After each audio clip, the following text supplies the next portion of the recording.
سید السادات کریم ابن کریم سید ابن سید مولا ابن مولا راکب دوش مصطفیٰ سرکار سیدنا امام حسین علی جدہ الکریم وعلیہ الصلاۃ والتسلیم شعبان المعظم اپنے دامن میں بہت بہاریں اور برکتیں لے کر آتا ہے، اور انہی میں سے ایک 5 شعبان المعظم حضور پر نور سرکار سیدنا امام حسین کریم کا یوم ولادت شریف ہے۔ سرکار امام عالی مرتبت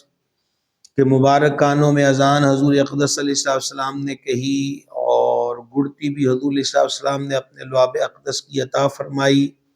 کیا مقدر، کیا شان ہے کہ جنہیں سوار ہونے کے لیے حضور اقدس علیہ السلام کے مبارک کندھے اور گود حضور سیدہ طیبہ طاہرہ مخدومہ بطول زہرا صلی اللہ تعالی علی ابیہا وعلیہ وبارک وسلم کی نصیب ہوئی، اور اسی طریقہ کے ساتھ تربیت مولا مرتضی شیر خدا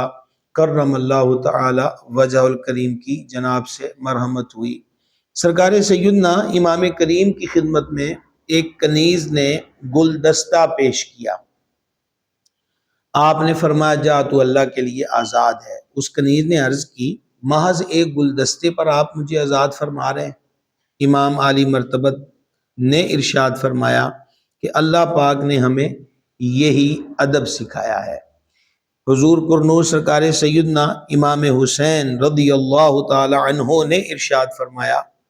کہ جس نے اللہ تعالیٰ کی رضا کے لیے ہم سے محبت کی، ہم اور وہ یعنی ہم سے محبت کرنے والا قیامت کے دن یوں ہوں گے، یہ فرما کر آپ نے شہادت اور درمیانی انگلی کو ملا کر فرمایا۔ اللہ تعالیٰ ہمیں ان کریموں کی سچی محبت نصیب فرمائے اور قیامت کے دن ان کا مبارک قرب نصیب فرمائے۔ ہمارے ہاں یہ معمول ہے کہ ولادت کے ایام ہمارے دوست احباب عزیز رشتہ دار کہیں بھی برتھ ڈے ہو تو اسے گفٹ پیش کرتے ہیں۔ جب ان کریموں کے حضور ایام مبارکہ ولادت کے آئیں یا وصال و شہادت کے، اس موقع پر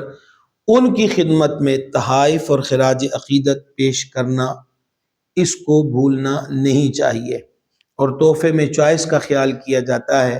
تو یہ وہ کریم لوگ ہیں کہ جو تلاوت قرآن، سجود، عبادت، خدمت خلق، حسن اخلاق، غریبوں، ناداروں، ضعیفوں، ناتوانوں کی مدد، مشکلوں میں گھرے ہوں